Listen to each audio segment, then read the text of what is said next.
Since the dawn of time, people have wondered about the grand mysteries of the universe. Today we're not going to do any of that, but instead, you're going to be treated to a good, wholesome conversation with some friends about physics and film. Get locked in, everybody, because here we go.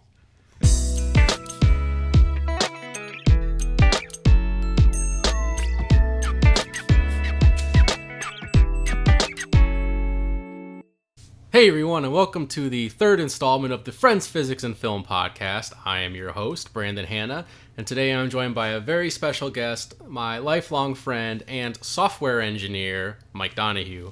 How's it going, Brandon? I'm doing not too shabby. How about yourself? I'm doing fantastic today. Awesome. So you are a software engineer, correct? That is correct, my friend. So you're not like a computer science engineer? Yeah.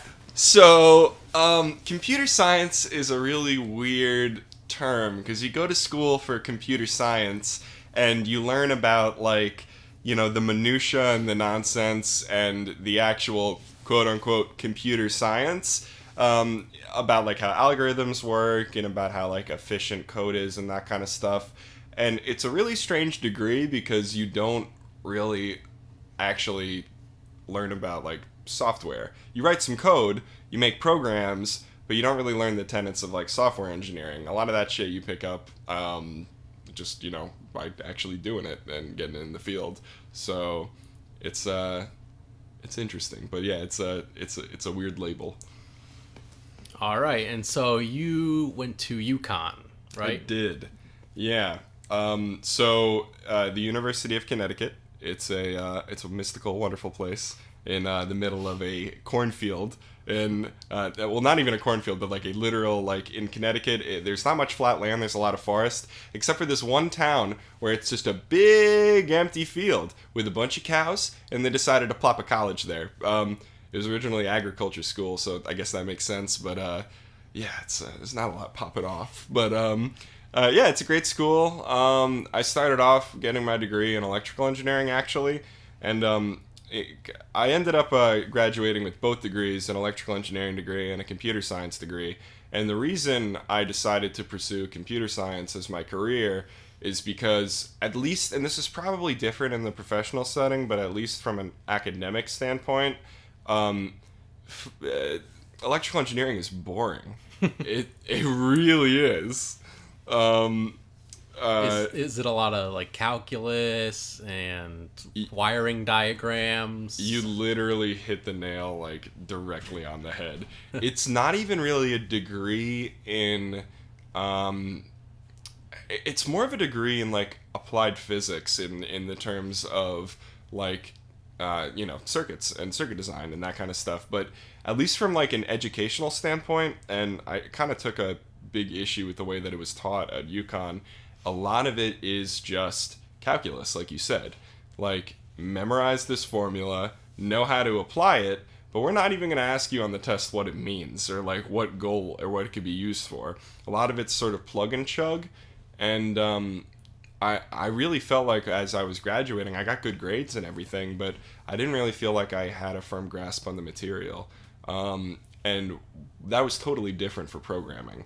Because programming, you can't plug and chug because you are faced with unique problems. And even if they are the textbook problems, it's about understanding the logic behind it and the procedure, as opposed to understanding just purely implementation. You have to understand the whole kind of process. So it's a lot more I don't know, it's more thought-provoking. It's more you're deriving and designing procedures and methods, as opposed to just using something that's existed for a million years that you're just applying a formula to make sure the voltage is the right according to this technical spec, So I found it more interesting. So what can you tell us about what you do now that you've graduated? Yep. So Brandon and I are both 24-year-old dashing young engineers, and so I'm officially a real boy now, and I work for a company in Southern Connecticut, and we make maintenance software for the Air Force for helicopters. So essentially, we make the software when you land your helicopter and you need to, keep track of which parts need to be maintained, what kind of procedures and inspections need to be done in the machine, and then our app will do that, and then it'll walk you through those process and collect data about that. So we work closely with, the military and everything, and it's really cool. So, that's what I do. Sounds very cool, but also kind of meticulous and boring at the same time. It's actually very laid back in terms of like deadlines and timelines. We have big like deliverables that we need to meet and get things done for that. But it's surprisingly relaxed. You do have to be very meticulous, but we're very lucky that we have a big team of people who like do that testing for us and like then come back and say, hey, your shit's broken, and you say, oh great, okay, and then you fix it, and just in case you didn't catch it the first time through. So we do a lot of that kind of stuff to make sure we don't fuck anything up. It's really interesting because I guess we're both engineers, but in completely different ways. Yeah, so it's like two completely different worlds, and it's interesting to kind of get some insight into that. It's funny too because I'm saying we go like very. I totally lost my train of thought. You can edit this later, right? A little bit. I mean, I could edit it, or we can just keep it organic. Oh my god. I lost what I was. We'll see what happens. Yeah, we'll cut this part out. It's all good. This crazy wild ride. Yeah. Things are getting intense. Okay, things are getting too hot and heavy in here. All right, I lost my train of thought because of all the crazy big parties that's going on. We're recording this in the middle of a fucking rager right now, people. As you can hear from all... Oh, yeah. Oh, yeah. Yo, pass the champagne, baby. Fucking fill the bubbly up. Let's go. Let's get crazy, girl. Yeah. But no, I remembered what I was going to say. Awesome. Perfect. The reason why, actually, it's really funny, you said, like, that we're very slow. One, we have a small team working on a pretty big application, so that leads to, a slower pace. But beyond that, the reason why they don't develop these kind of applications internally is because Lockheed Martin, the parent company who we contract, is... they get things done really slowly because they have a lot of checks and balances and a lot of people up top. So pretty much we're able to kind of skirt some of that bureaucracy and get things done very quickly and effectively. So even though I say it takes years and it's kind of laid back, when you compare that to how a real government contractor works, we are so much faster. And that's why consulting companies exist, honestly, because... stuff takes forever in the actual government or military. So even if we're getting it done slowly, we're getting it done so much faster than a big defense contractor would. So what can you tell us about your day-to-day activities? You write a lot of code. What exactly does that mean? I get into work. If anyone's familiar with the agile methodology, the way that works is you decide on an interval of time. It's either 2 or 3 weeks, and I'm sure if anybody's listening to this knows about software, or you can actually apply it to a lot of business practices. You might be familiar with this, but you plan out what increment of work you want to get done in the next 2 or 3 weeks, or whatever interval of time you decide on, and you take a meeting where you itemize all of the subtasks that it would take to achieve that goal. So if you have one, big piece of functionality that you need to implement or anything like that, you chop up all those tasks into small, manageable tasks, and you assign them a value based on its complexity. Not just its time, but you factor in time a little bit, but it's supposed to be on its complexity. And the way you do that is you can effectively estimate the amount of work you would get done in that interval of time. And then when you want to actually get work done, you have all those small itemized tasks as part of this big picture that you can then assign that task to yourself. We keep it in a thing called a Scrum board, which is just it's a website where you keep all these tasks listed and organized. and you say, okay, I'm going to take this task and I'm going to, get it done. And when you're done with that, you take something else off. So it's essentially like a big pool that you pull tasks out of, complete them, and it's really, really effective because it allows you to work in parallel with people and not step on their feet. And in software, that's really important because if you're editing the same file, you can literally, override somebody's code or something.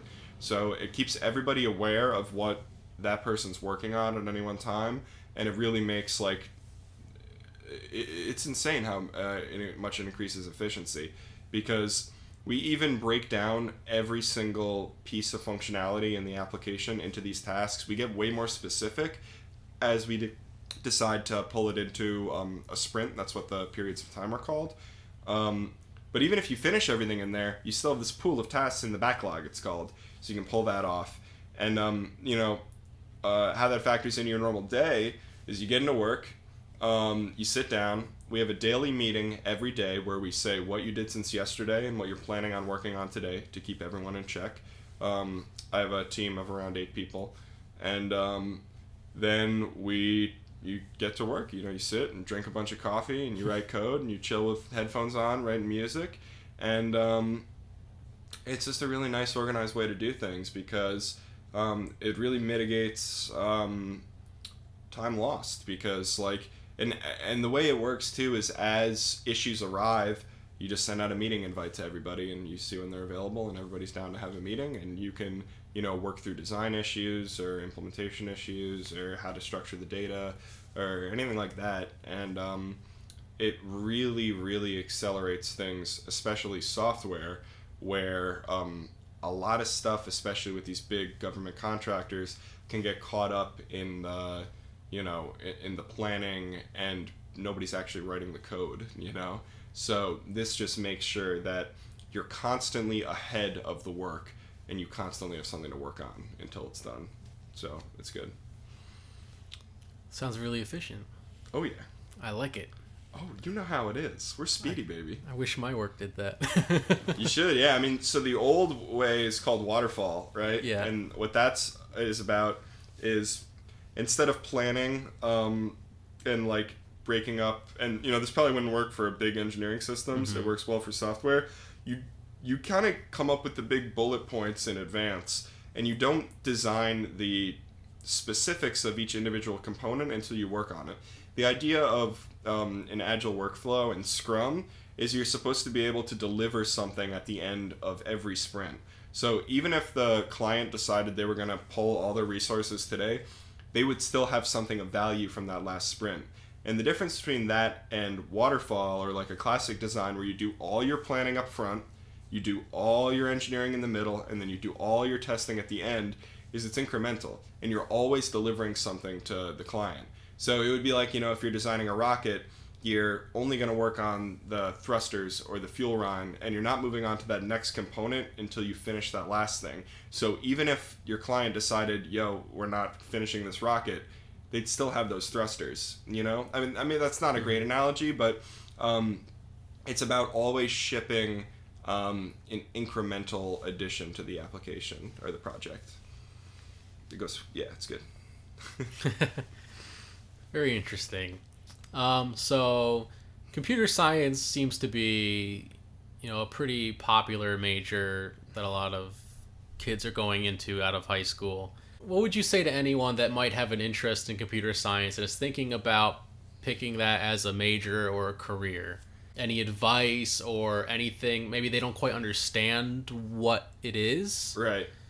Programming is logic. A lot of people get turned off because you see a bunch of numbers and things, but you need to be methodical, but if you just need to be able to kind of follow a train of logic. And something that's crazy now is you'll learn a lot of really good kind of, like I talked about before, the science and the fundamentals and the thought process behind programming in college, but there is so many resources available online today. Honestly, I barely use anything I learned in college. Everything that I know, for the most part, I learned by watching YouTube videos. And there's so many good resources out there. Khan Academy or MIT OpenCourseWare. All this stuff, if you want to watch like a banging lecture right now and get a kind of taste and flavor for it, like, you can do that. But even if you don't want to keep the academia out of it, you want to write software? Dude, you can write software on anything. You don't even need a beefy computer. If you want to just learn to write code, just start watching a YouTube video and open up a goddamn text document and you can start writing code in that thing. You know? So, if you're thinking about it, play around with it. Because you have the capability, unless you don't have access to a computer or the internet, even then, go to your local library, man. Like, information is more available than it ever was, and the barrier of entry is lower than it ever was, and the demand is higher than it ever was. So, I mean, man, if you're thinking about it, investigate it, because, stuff's out there for you to check out. Sounds like good advice. Yeah. So let's get into some film. Oh, yeah. I know there's one particular film that I guess has a software engineering element to it, you could say, that you have a distaste for. Ladies and gentlemen, we are, of course, talking about the South African thriller, Chappie. Chappie is one of the worst movies I ever saw. What do you think of Chappie, Brandon? I've never actually seen it. And good, you've spared yourself the misery of sitting through that abomination. Let me set the scene for you of how Chappie opens. We're joined by a programmer sitting in his apartment. He's furiously typing on a keyboard. And you'll see a little bar filling up on his screen, and it gets to 98%. And he goes, "Damn it! Didn't get to 100%. I'm going to sit here. I'm going to code even longer." And a little robot brings him a Red Bull, and he's like, "I'm fucking going crazy here. I got to get this thing to 100%. What is he coding? The bar says consciousness above it. I'm not fucking with you. The bar says consciousness. It gets to like 90%, it gets to like 95%, it's getting closer and closer to 100. And then finally, and the person doing this coding is the actor who portrayed, was the protagonist of Slumdog Millionaire. I believe that's Dev Patel? Dev Patel. We're going to refer to him as Slumdog Millionaire for the rest of this conversation. But Dev Patel, he's a pretty talented actor. I have no disparaging remarks about Dev Patel. I have a lot of disparaging remarks about fucking Chappie, because this movie is buns. So he does it. Dev Patel has his breakthrough. Slumdog Millionaire figures it out. He gets the bar that says consciousness to 100%, baby. That's right. He gets it to 100%, and he's like, "Whoa, this is so crazy. I'm the best." All right, now we transition. Right, we're at Slumdog Millionaire's work, and he's working on these robots that are autonomous police. Right? Ooh, things are getting dicey. We're getting the near future is scary. There's robots that can shoot you, and but he has consciousness on a floppy disk, and he's gonna go upload that to one of these robots. Bada bing, bada boom. He steals one. He's got Chappie, and he's like a little kid. He's got to learn, except he like picks up English really well, and I'm gonna stop right here before I get ahead of myself, and I want to talk about the bar loading to 100%. Yes, I was gonna say, because I do a show on here called Film Physics, where I discuss why the physics in movies is bullshit. Right. So I figured this would be an excellent opportunity for you to talk about why the software engineering in this movie is bullshit. Absolutely. Okay. You can debug your code, you can see what's going on, even if you don't have it fully functional and 100%, you can test different portions of it. What is this consciousness 100%? Do you have test cases running? What percentage of your tests are passing? Why is it just a tiny little GUI that says consciousness 100%? What kind of tests do you have? Are you like feeding it information? Once he creates Chappie, the whole point is that it's a blank slate and it has the capacity to learn, and you got to treat it like a child, and you can teach it anything. You didn't run any kind of tests before? Because he's mystified the whole time, like interacting with Chappie, right? You worked on this software for years and you don't know how it's going to respond to inputs? That's the whole thing. It's an input-output system. You would have to run a million tests of this kind of thing. And even if you don't have a robot body to give it to, you can still simulate that stimulus. So it seems like he's created this most complex software in the world, yet has zero familiarity with it or how it functions. And is just mystified by the fact that it works at all, even though he's the author. So... And just getting the bar to 100% again, I really stress, is the dumbest bullshit I've ever seen in the world, because you work on software, you don't get the bar to 100%. It's done when you are feature complete, but you work on increments. Like, when was he testing, like, its ability to learn language, because that's a big capacity? You would have had to have a bunch of isolated test cases focusing just on that. Or its defense, if it gets scared and attacks, there would be an insane slew of cases based on that. And this thing is consciousness, right? Like, how have you done? He just seems totally mystified by the fact that this thing is talking and walking. It's like he has no familiarity with his own software, and getting a bar 100% is the dumbest shit I've ever seen. Bravo, sir. Mm-hmm. Oh man, do you have any other thoughts on that movie aside from the consciousness bar? A big thing I take issue with too is spoilers for the end of Chappie, everybody. But a big thing about this, right? It's the concept of what is human. Brandon, you're familiar with this sci-fi trope, right? Oh, of course. Mm-hmm. Whether it be an alien or I've a seen robot. Black Mirror. I don't know. You've seen Black Mirror. You know about Arnie, the big Terminator guy. Yeah, of course. Mm-hmm. And it tries to deal with that whole thing, right? Of, so Chappie's like learning and growing, but there gets to be a point, right, where Dev Patel gets shot, right? Oh, and no. He's dying. But fortunately, he's also, because he's such a fucking genius, even though he doesn't know how any of his devices work, he's invented this helmet that can upload your brain to make a consciousness, to make another floppy drive with Dev Patel's consciousness on it, right? Yep. So we're left with two Chappies. We got OG Chappie, and we got Dev Patel Chappie, right? So my issue with this is it's like, this is kind of semantics, but like, Dev Patel dies, right?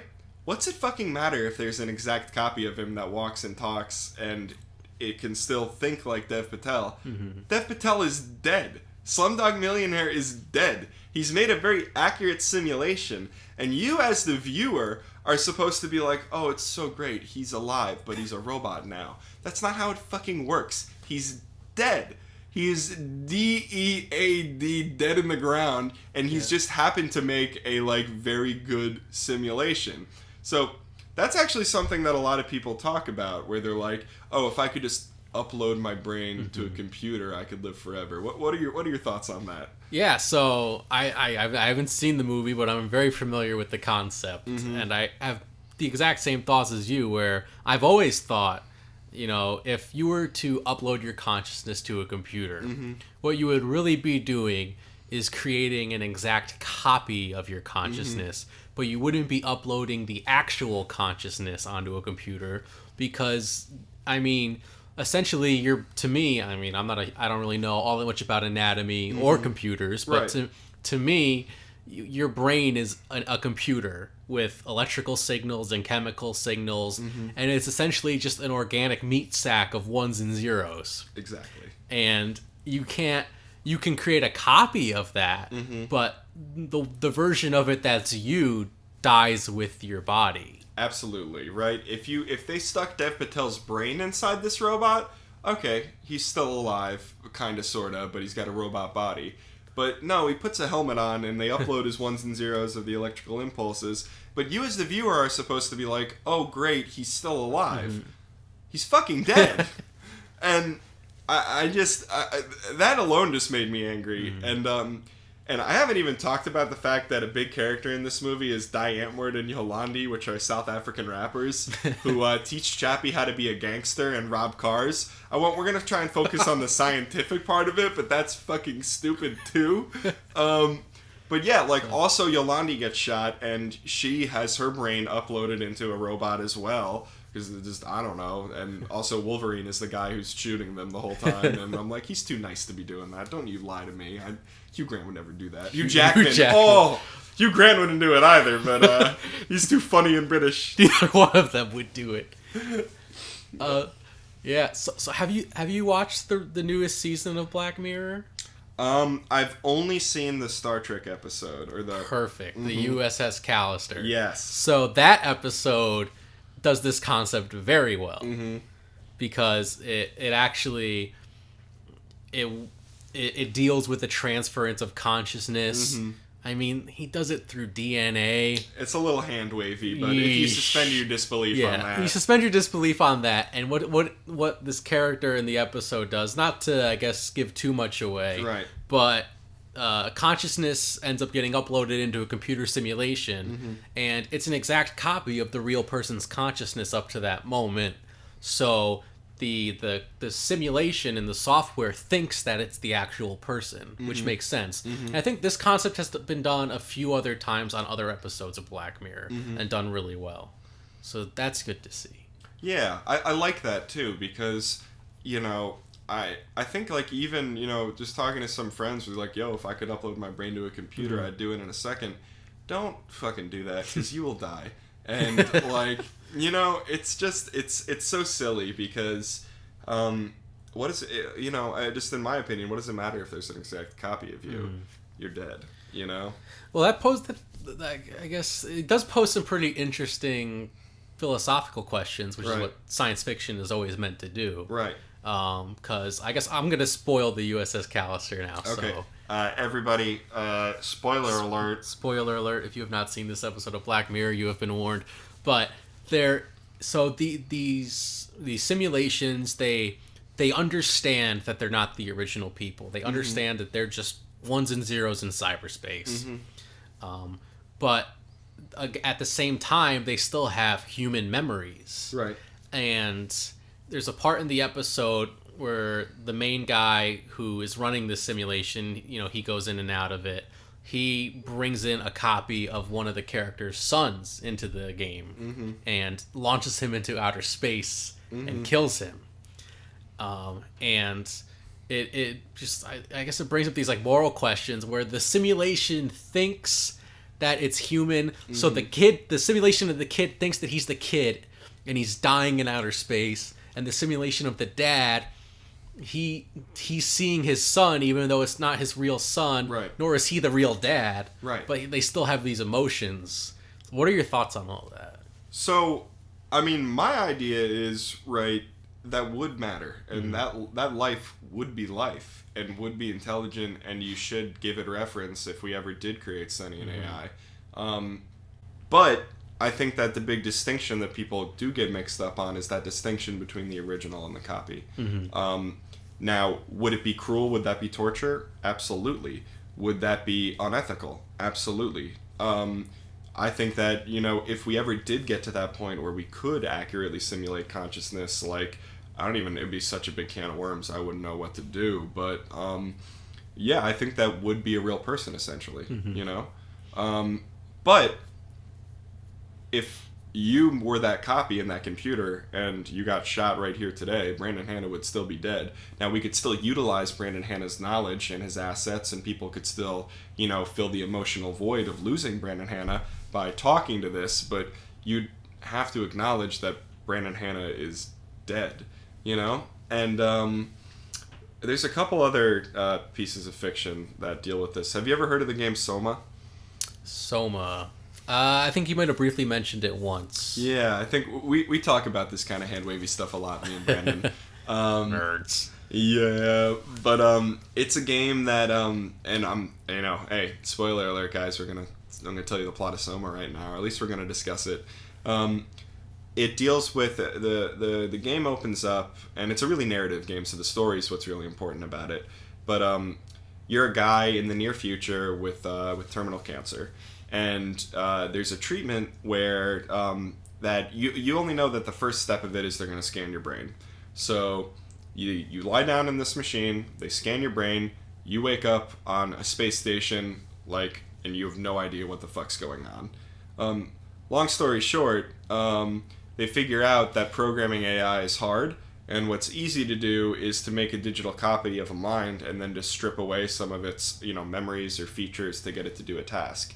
So you're on this, like, it's actually underwater, but you're on this, like, derelict, station, and there's all these machines, and they've kind of had, like, those barriers lifted, and they were all used to be people. So you see, like, a forklift that's like, what the fuck? Why am I a forklift? And, like, but you, as the player, don't realize that what's going on. You're like, I'm a guy. I need to get the fuck out of here. You're given a humanoid body.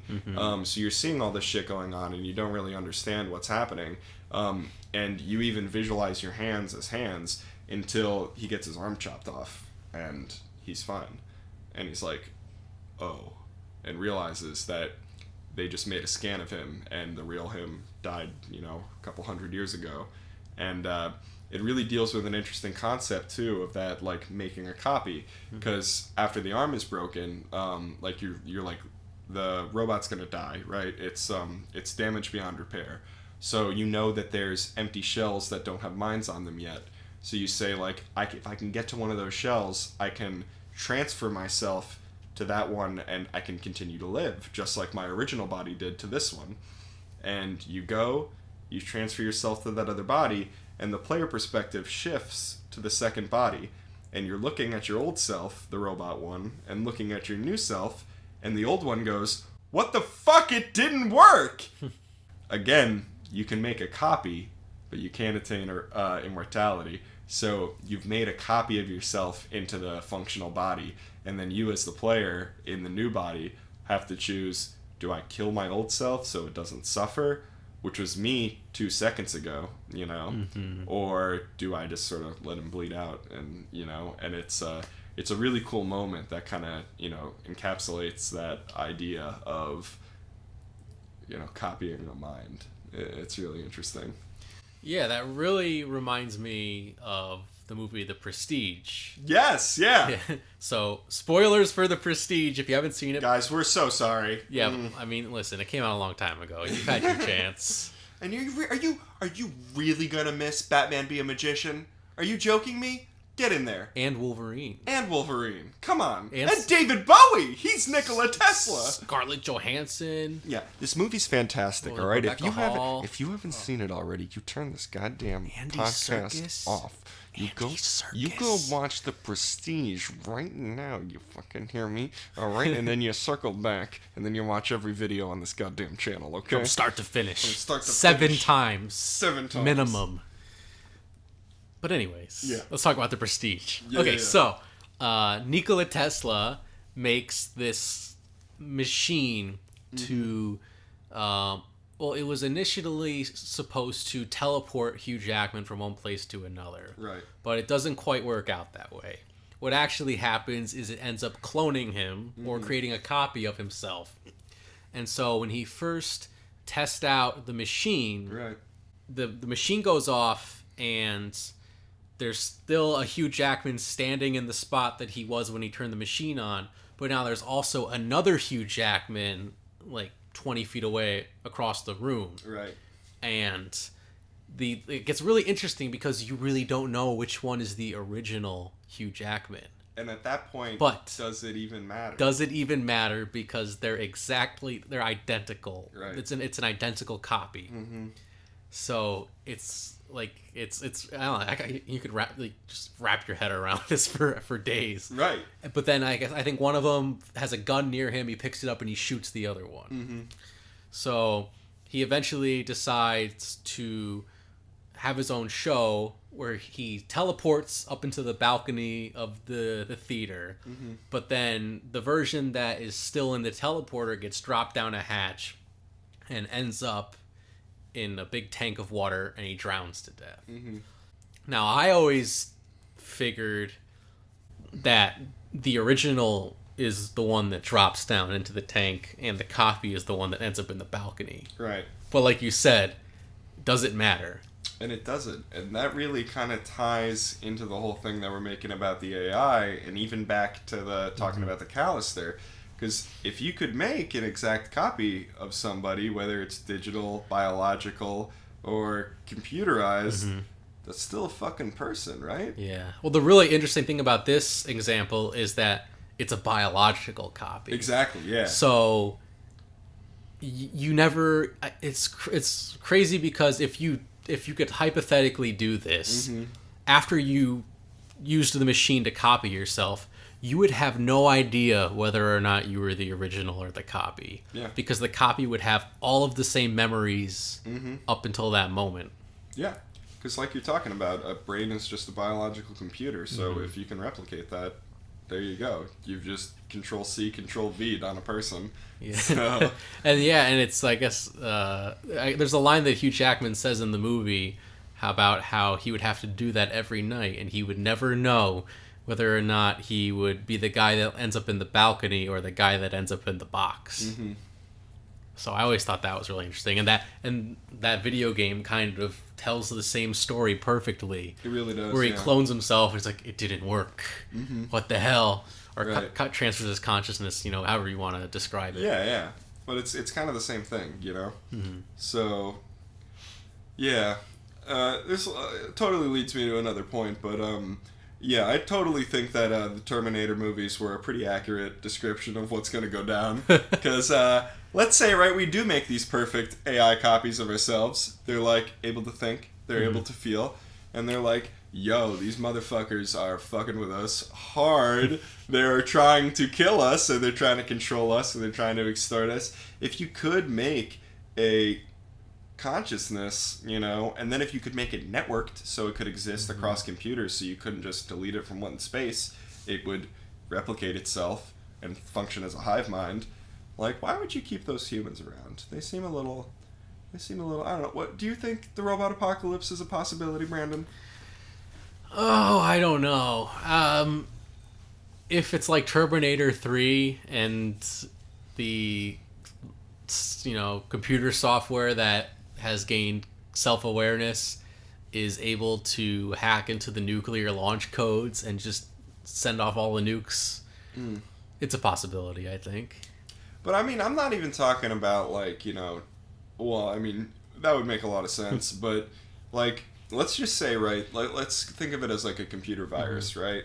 Let's say you have like even one human mind that could replicate itself across every computer and make it so you would need to essentially get rid of networked computers in order to kill it. Because if you killed it in one spot, it's already created a backup of itself. So even if you were just fighting something that could send text messages, make phone calls, hack emails, if it was smart enough, like in today's day and age, like what would you do? Because you couldn't kill it. It would be, that really is the only kind of thing that I think could achieve immortality, unless you just completely destroy electronics. Because the limitation of the human mind, right, is that we're singular. Well, if you had something that was, not only hive mind, but just self-replicating, like it would be a totally different kind of construct than the way that like sort of like singular androids or even the idea of like, oh, we've created consciousness, but it exists on this one robot, or it's this one simulated human. If you really did make a consciousness, like an artificial intelligence, it could exist in a way that we couldn't really, that's not directly analogous to a human mind, because it could be so far-reaching. And so you're talking about in terms of like uploading its consciousness to the internet, right? Like Skynet, right? You know how they got that it's in like a bunch of different bases, so they blew up this base and blew up that base, but it's still in that one base, like something like that, Yeah. Like where it's like, oh yeah, we killed it, but it's still uploaded to a bunch of servers in Nevada, so like, Well, it's like that's like the end of Terminator 3. They like gonna spoil Terminator 3. Probably it's a movie podcast, you chumps. Don't listen to it if you're not current. It's not the worst Terminator movie, but it's not the best either. Anyway, so yeah, the nuclear holocaust is gonna happen, and Catherine Brewster's her father sends her and John Connor to this underground bunker, and he tells them that's where Skynet's like brain is pretty much, right? Like that's where it's located. And they go there and they go to blow it up and they realize it's not there, that the dad tricked them because he knew all the nukes were going to go off and it's a nuclear fallout shelter. Right. And then John Connor realizes that it didn't have like a central mind, that it was software in cyberspace. Exactly, yeah. It didn't have a system core. And so I don't know, it reminded me of that. Yeah, and I think that, I don't know, I'm definitely like a little paranoid, and like, I don't know, even writing like normal code as a programmer, all you do is you essentially just take data, you make a GUI, and then you display it. So I'm not doing anything like deep learning or like, so I don't even really understand this kind of stuff. You're saying you don't have the consciousness bar at 100%. I don't. What do you even do all day? I don't, dude, I'm just trying so hard to get it to 100%. I even made a little robot that brings me Red Bulls so I can be like, whoa, so it's that 100%. Like, oh, man. Like, are you joking me? He has no understanding of his own software. Oh, my God. Chappie is like the worst movie I've ever seen, people. If you haven't seen it, good. Congratulations. Okay, so I don't understand why you're so afraid of Skynet becoming real, because what I would personally do is, if the robot apocalypse broke out, right, I'll go to the nearest phone book and I would look up John Connor. And I would just go to his house. Oh, it's so simple. Why didn't I think of that? If there's not a John Connor, you find Sarah Connor. Oh, okay. She may or may not still be alive. It depends on what timeline we're in. Can I just go see Governor Arnold Schwarzenegger, former Governor Arnold Schwarzenegger? I feel like he might have some good insider tips. I don't know. It depends also what timeline we're in. He could be the bad Terminator. We don't know. Let's go with he's a cool guy and he's gonna let me ride on his motorcycle. 'Cause that would be a lot of fun. Like Donohue, come with me if you want to live. Yeah, Arnie, you had me at all right? Arnold Schwarzenegger could walk into the room and literally say anything. I'm like, Arnie, I'm there, man. Like, no, fucking no sweat, dude. It'd be like Jerry Maguire. You had me at You did. You had me at It's like the line from the Wizard of Oz. Yeah, you cowardly lion, get out of here. So let's get into something kind of computer Skynet related, and that is, I know you've been spending a lot of your time with playing VR. Yeah. That is a virtual reality for you older folk. Mm-hmm. And this does kind of tie into some films, because Ready Player One is coming out very soon. Very true. Good connection there. That's right. Keeping it relevant. There you go. So, yeah, I mean, I guess I'll just you guys probably know what Ready Player One's about, but it's about this, I haven't read the book and I haven't seen the movie, but my, quick kind of assumption from the trailers is, near future, there's a super realistic VR world where you can kind of do anything, and there's these suits and glasses so you can get feedback on it, and the real world's kind of in disarray, but a lot of people spend their time in this game. So yeah, I recently got a VR headset for my computer, and I've been playing a lot of the game VR Chat. I'm sure everybody's seen the Knuckles memes and everything that's going around. But yeah, I just don't know how much. I mean, maybe if you could make something like hyper realistic, but it the internet's full of weirdos, and especially I've learned this playing VR Chat a bunch. I just don't know how organized anything like that could be. It's. No. I gotta see the movie. I'm definitely interested in it. It seems pretty organized in the movie trailers. Yeah, It's like a whole society. in the virtual world. Why aren't people like flaming each other or like, you know, teabagging one another? Yeah, using racial slurs constantly, like telling your mama jokes. Exactly. You know, like, I mean, maybe the internet would mature in a certain kind of way if it really was that ultra realistic, but like I haven't gotten that from my experiences online. I didn't hear anybody in the trailer call another person a noob. Yeah, and you know what? That's the big thing that pulled off the air of realism for me. And there was not a single no-scope to be found. Did you notice not a single person did a 360? What's up with that? But yeah, I guess, you know, I can sort of talk about my experiences with VR. So, yeah, the game VR Chat isn't even really a game. I mean, the closest thing it is, it's probably like it's a good approximation of sort of like Second Life, where all it is you pick an avatar and you go into a lobby or like a map that someone's designed, and the only thing to do is to just talk to people. And everybody's in VR headsets, so you can sort of, you know, move and articulate and like, you know, gesture. And I mean, it is really interesting to see that sort of like physical projection in a way.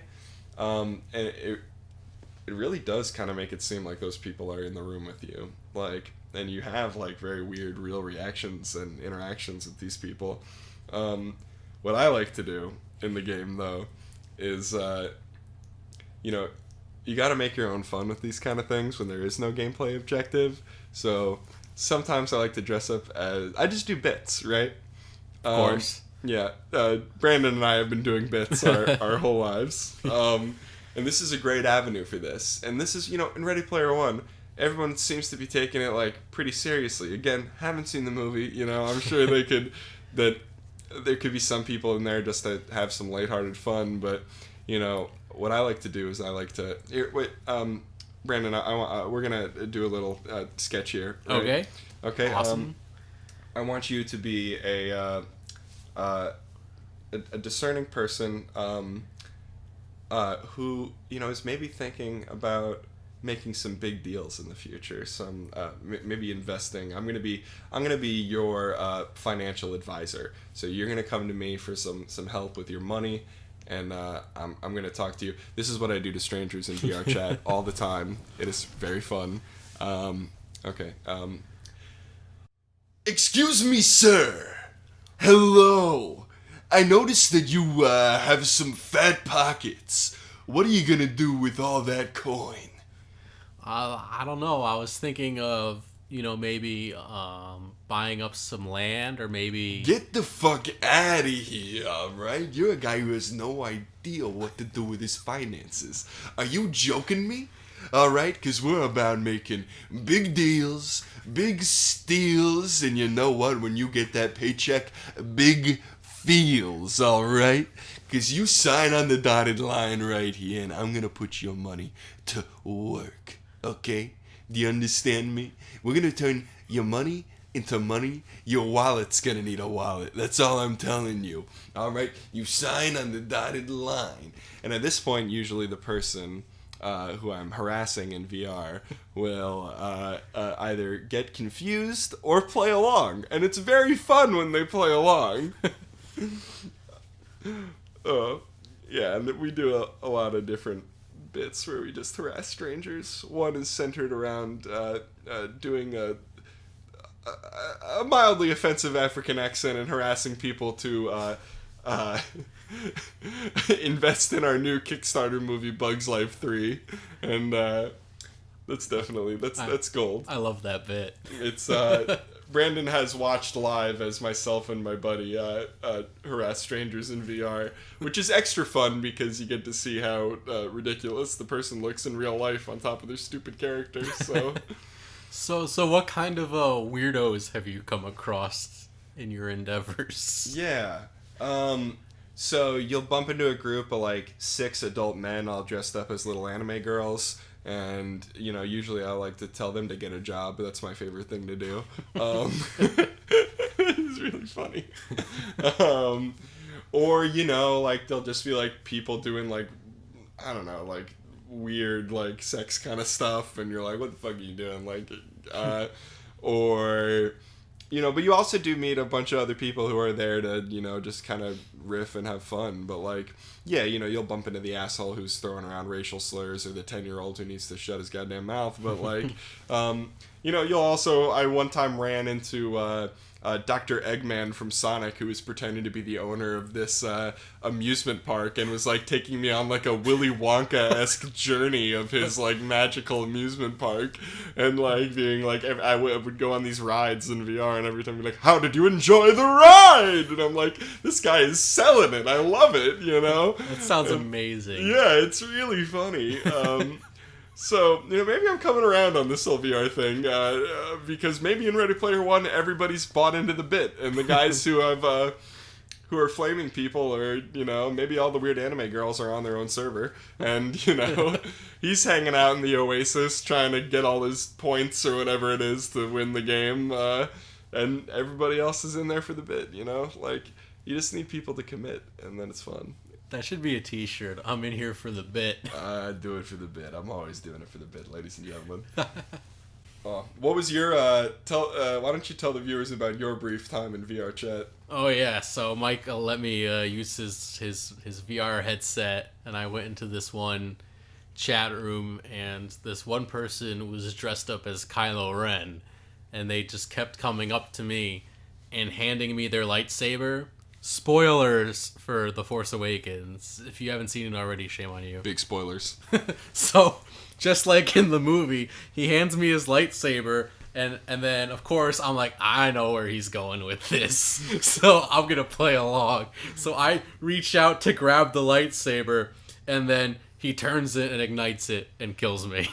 And I was like, oh, you Han Solo'd me, you bastard. And then that happened probably 2 more times. And then Mike was playing video games in the background, and apparently my microphone was on and they could hear me. And some 10-year-old was yelling at me, like, dude, turn your mic off. Dude, turn your mic off. We're going to kick you out. Dude, your mic's on. We can hear you. Turn your mic off or we're going to kick you out. And of course, I don't know what I'm doing. So now, if he's like a 10-year-old, I'm like an 8-year-old, and I'm just running away from him because I don't know how to turn my mic off. And like, I'm running down the stairs, and he's like following me, like, dude, turn your mic off. And I'm just like, leave me alone. Like, if I just run downstairs, you won't hear me anymore. You know what? I think just now I've completely pulled a 360 on my original thoughts of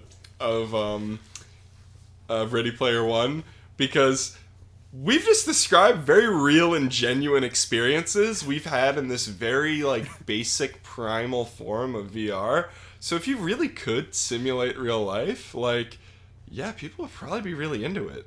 Like, right? Like, like you just told that, like, story of you genuinely being chased by somebody, interacting with a fake Kylo Ren, having a hoot, and then, like, getting chased, but, like, it kind of really felt like somebody was yelling at you and after you, right? I did get a little nervous. My blood pressure might have gone up a tad.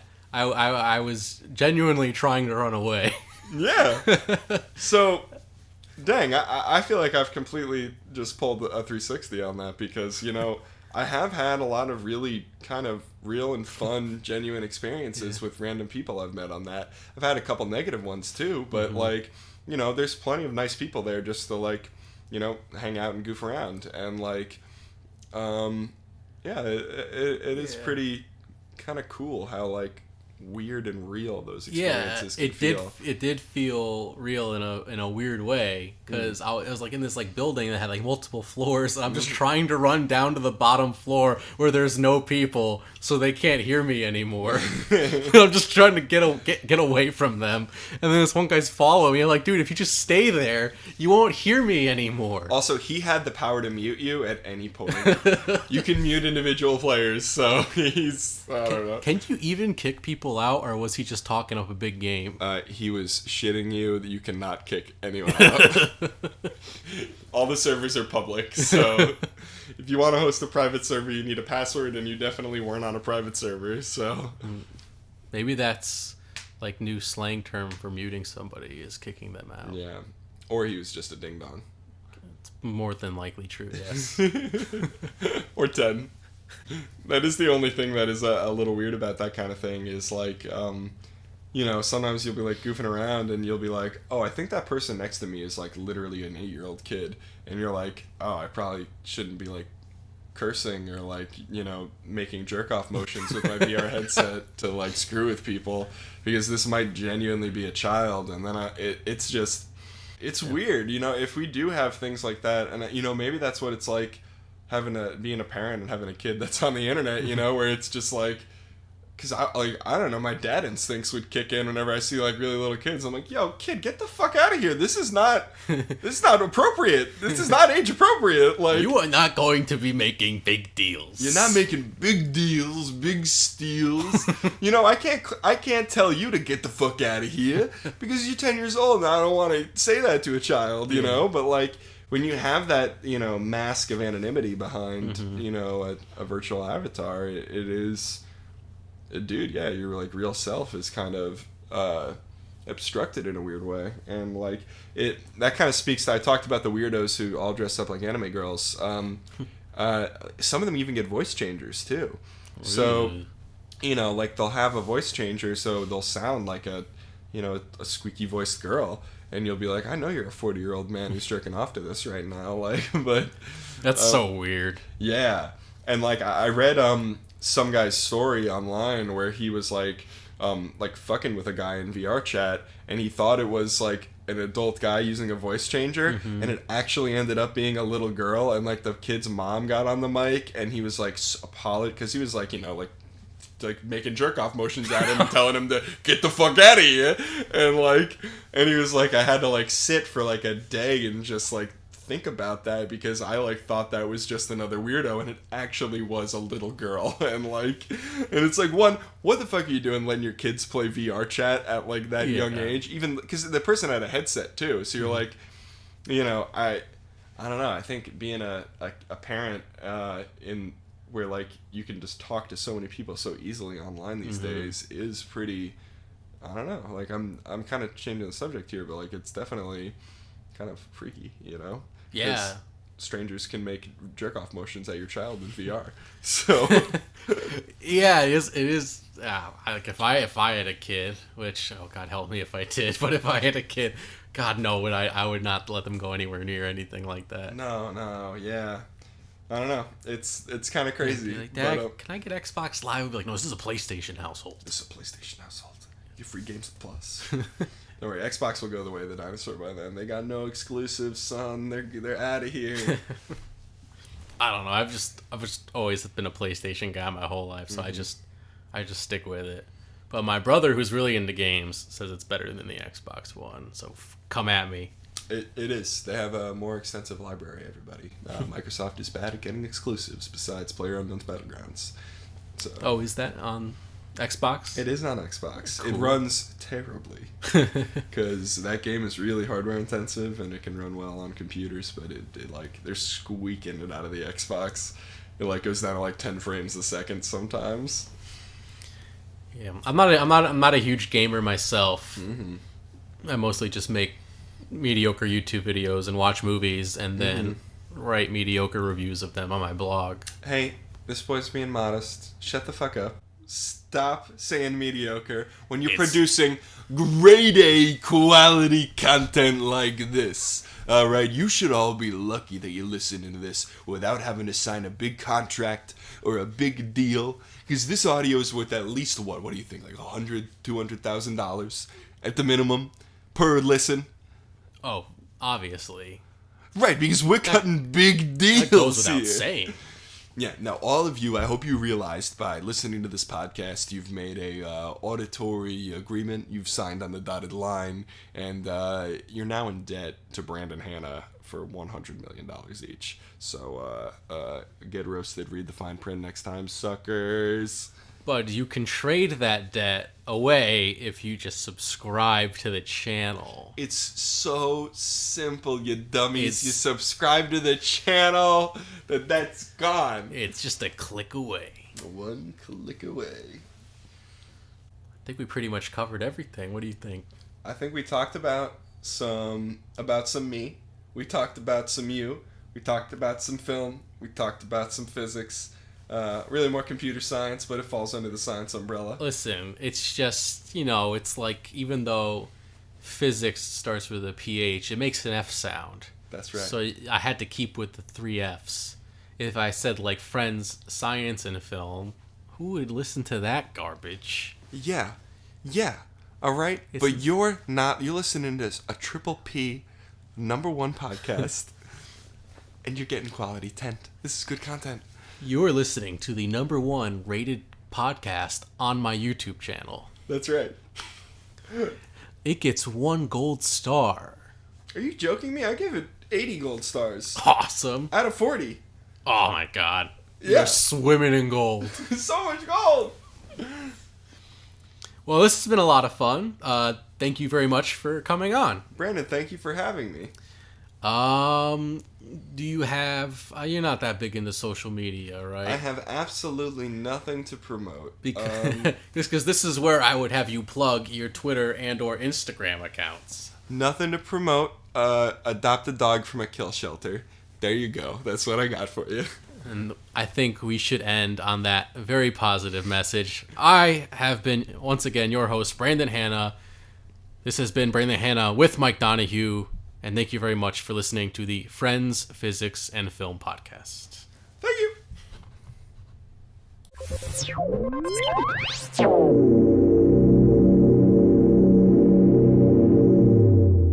Okay, listen to me, shorty, alright? First and foremost, do you got the fucking dollars?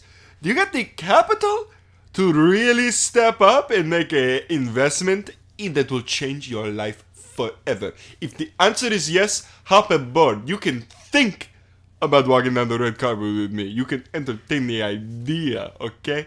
But if you ain't got the fucking dollars, if you ain't got the capital, there's the fucking door. Go on, shoot, scram. Get fucking lost, shorty.